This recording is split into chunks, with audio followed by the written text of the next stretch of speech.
새벽 6시. 정가영은 알람보다 먼저 눈을 떴다. 이른의 나이에도 몸에 밴 교사 시절의 습관은 쉽게 변하지 않았다. 슬리퍼를 끌며 부엌으로 향하는 그녀의 발걸음은 조용했다. 혼자 사는 집에서 소음을 낼 이유도 없었고 무엇보다 고요함이 그녀에게는 편안함이었다. 커피 한 잔으로 아침을 시작한 가영은 꽃집으로 향했다. 남편 영수를 떠나보낸 지 벌써 3년. 처음에는 빈집의 적막이 무서웠지만 이제는 꽃들과 함께하는 시간이 그 공허함을 채워주고 있었다. 얘들아, 잘 잤니?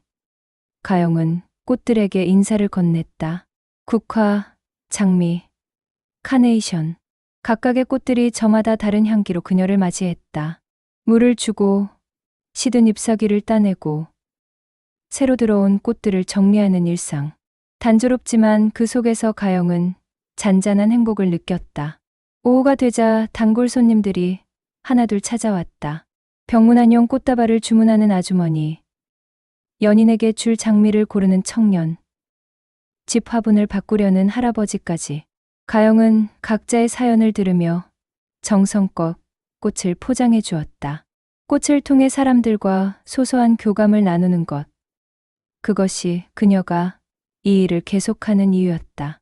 해질 무렵, 가영은 하루 매출을 정리하며 작은 한숨을 내쉬었다. 요즘 꽃집 운영이 예전만 못했다.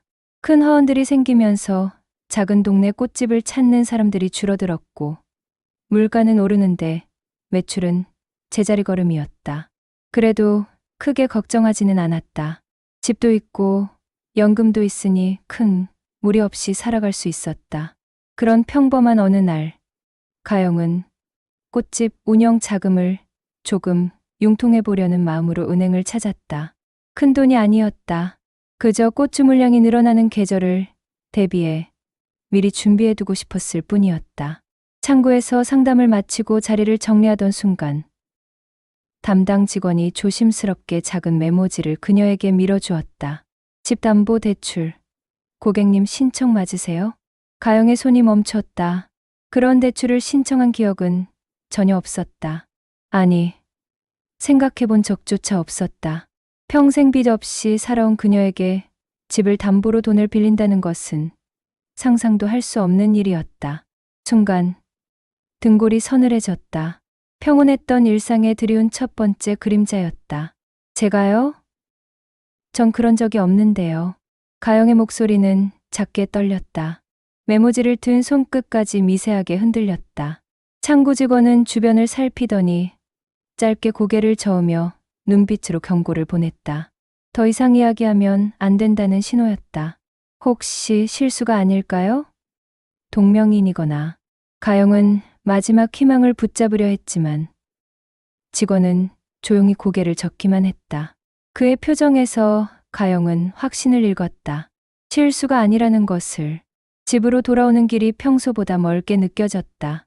익숙한 동네 풍경들이 낯설어 보였고 지나가는 사람들의 시선까지 의심스러워졌다. 누군가 자신을 지켜보고 있는 것은 아닐까. 그런 생각이 머릿속을 맴돌았다. 꽃집 문을 열며 가영은 평소 습관대로 다녀왔어요 라고 중얼거렸다. 영수가 살아있을 때부터 해오던 인사였다. 하지만 오늘은 그 말이 공허하게 울렸다. 아무도 없는 공간에서 혼자 중얼거리는 자신이 갑자기 초라해 보였다. 저녁 식사는 거의 하지 못했다. 죽 한 그릇을 떠놓고도 숟가락을 입에 가져가기가 어려웠다. 머릿속에는 온통 그 메모지의 내용만 맴돌았다. 집담보대출.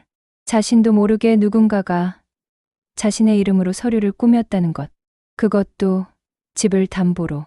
밤이 깊어갔지만 잠은 오지 않았다. 가영은 침대에 누워 천장을 바라보며 생각에 잠겼다. 도대체 누가 왜 이런 짓을 했을까? 자신에게 원한을 품을 만한 사람이 있었나 되짚어봤지만 떠오르지 않았다.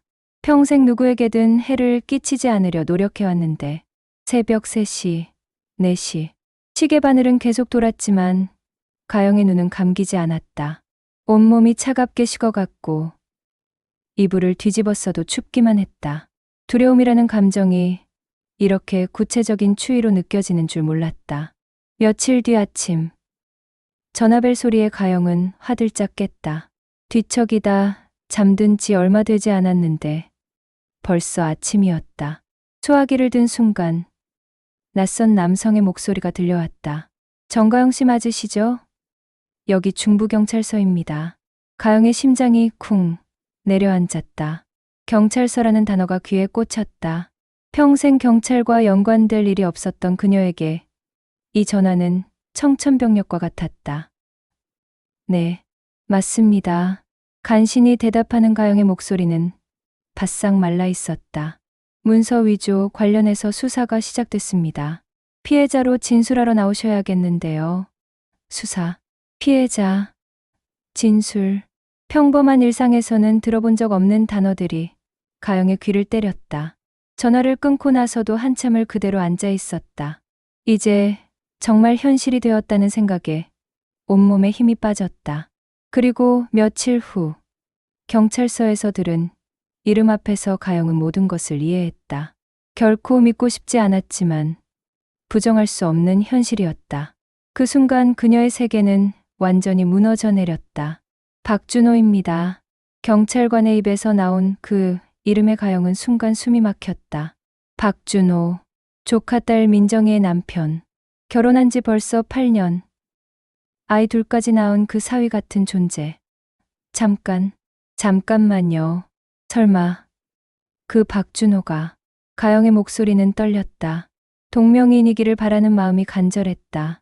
네, 맞습니다. 박민정 씨 남편 되시는 분이요. 경찰관의 담담한 확인에 가영은 의자에 주저앉았다. 다리에 힘이 풀렸다. 머릿속에 박준호의 모습이 선명하게 떠올랐다. 키 크고 단정한 외모, 언제나 정중한 말투, 명절 때마다 비싼 선물을 사들고 오던 모습, 이모, 건강하시죠? 라며 밝게 인사하던 그의 웃음까지. IT 스타트업 대표라며 늘 바쁘다고 했던 그였다. 새로운 기술, 투자 유치, 사업 확장 같은 어려운 이야기를 할 때의 자신만만한 표정이 기억났다. 가영은 그런 준호가 대견하고 자랑스러웠다. 조카딸이 좋은 사람을 만났다고 생각했었다. 작년 추석 때만 해도 가영은 중얼거렸다. 그때 준호는 평소보다 더 많은 선물을 가져왔었다. 비싼 한복, 건강식품, 심지어 꽃집용 화분까지. 이모 덕분에 사업이 잘 되고 있어요 라며 감사하다고 했던 말이 이제는 소름 끼치게 들렸다. 그런데 왜 준호가. 가영은 여전히 믿기 어려워했다. 경찰관은 서류를 뒤적이며 설명했다. 회사 투자 실패로 급하게 자금이 필요했던 것 같습니다. 약 2억 원 정도의 빚이 있었고 그걸 숨기려다 더 큰 구멍이 난 것 같네요. 2억 원. 가영에게는 상상도 할 수 없는 큰 돈이었다. 그런 돈이 필요해서 자신을 이용했다는 것인가? 아니, 이용이라는 말도 맞지 않았다. 이것은 사기였다. 범죄였다. 인감 도장은 어떻게? 가영이 물었다. 위조한 것 같습니다. 최근 기술이 발달해서 정교한 위조가 가능하거든요. 또한 고객님의 개인정보도 가족이다 보니 쉽게 구할 수 있었을 겁니다. 가족이기 때문에. 그 말이 가영의 가슴을 파고들었다. 가족이기 때문에 믿었고 가족이기 때문에 의심하지 않았는데 바로 그것이 자신을 함정에 빠뜨린 이유였다. 우리 민정이는 알고 있나요? 조카딸이 걱정됐다. 남편이 이런 짓을 했다는 걸 알면 얼마나 충격을 받을까. 아직 모르는 것 같습니다. 박준호 씨가 혼자 한 일인 것 같고요. 혼자서. 그 말이 더욱 씁쓸했다. 가족들 모르게 혼자서 이런 계획을 세우고 실행에 옮겼다는 것. 그동안 웃으며 인사할 때마다 마음속으로는 이런 생각을 하고 있었다는 것이. 가영은 눈앞이 아득해졌다.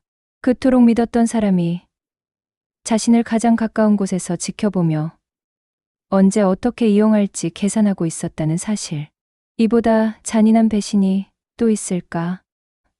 언제? 언제 체포되나요?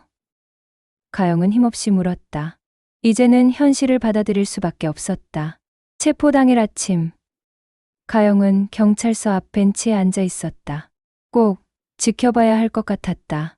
이 모든 일의 끝을 직접 확인해야만 현실로 받아들일 수 있을 것 같았다.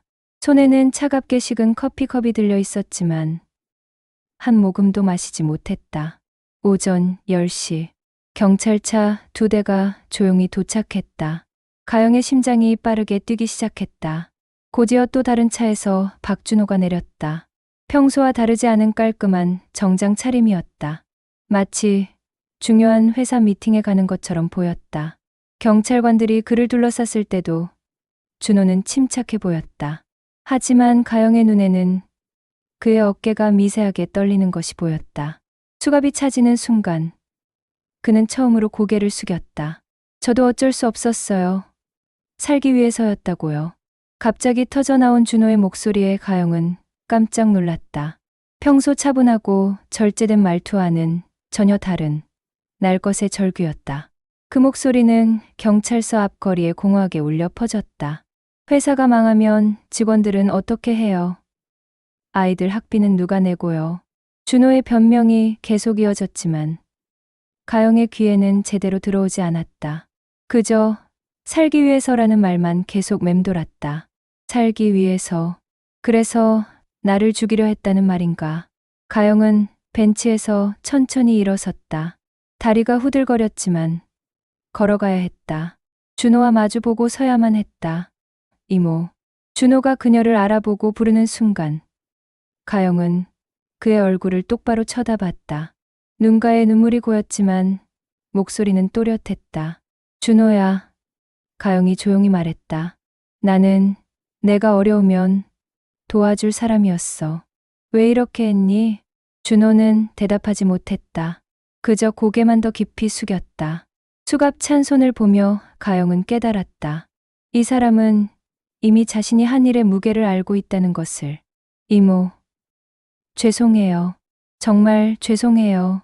준호의 목소리는 점점 작아졌다. 하지만 그 사과는 너무 늦었다. 아니, 사과로 해결될 문제도 아니었다. 신뢰라는 것은 한번 깨지면 다시 붙일 수 없는 유리컵과 같았다. 경찰차가 출발하며 준호를 싣고 떠나가는 것을 지켜보면서 가영은 깊은 회한에 빠졌다. 사람은 정말 가까울수록 더 조심해야 한다는 진실. 평생 남을 의심하며 살고 싶지 않았던 그녀에게 이 깨달음은 너무나 쓰라렸다. 버스 정류장에서 집으로 돌아가는 길. 가영은 창밖을 바라보며 생각했다. 어떻게 민정이에게 이 일을 말해야 할까? 아이들은 아빠를 어떻게 받아들일까? 가족이라는 이름 아래서 일어난 이 일로 인해 얼마나 많은 사람들이 상처를 받게 될까?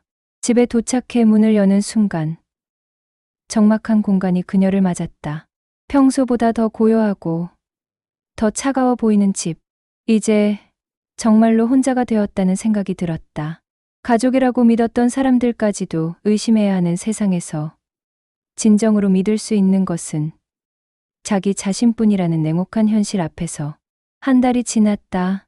가영에게는 장례를 치른 것 같은 시간이었다. 무엇의 장례였을까? 신뢰의 장례, 순진함의 장례, 아니면 과거 자신의 장례였을지도 모르겠다. 그 기간 동안 꽃집 무는 거에 열지 않았다. 꽃들이 시들어가는 것을 보면서도 물을 주기가 힘들었다.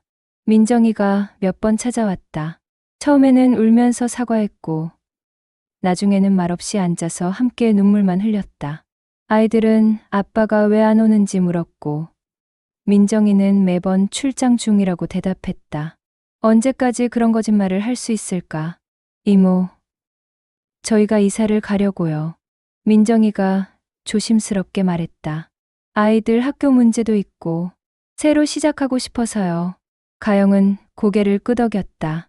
그게 맞았다. 이 동네에서는 이미 소문이 다 퍼졌을 것이다.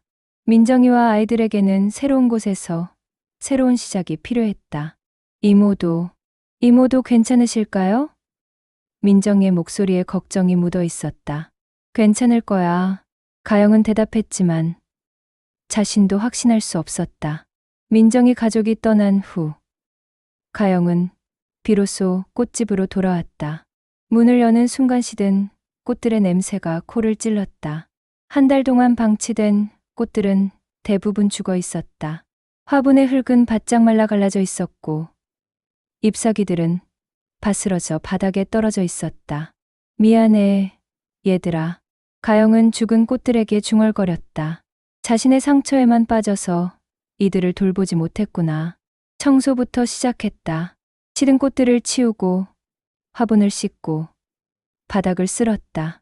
몸을 움직이니 마음도 조금씩 정리되는 것 같았다. 그리고 새로운 꽃들을 들여왔다.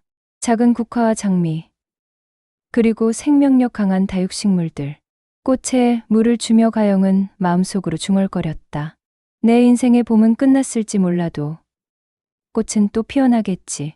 창밖으로 보이는 작은 정원에서 봄꽃들이 고개를 들고 있었다.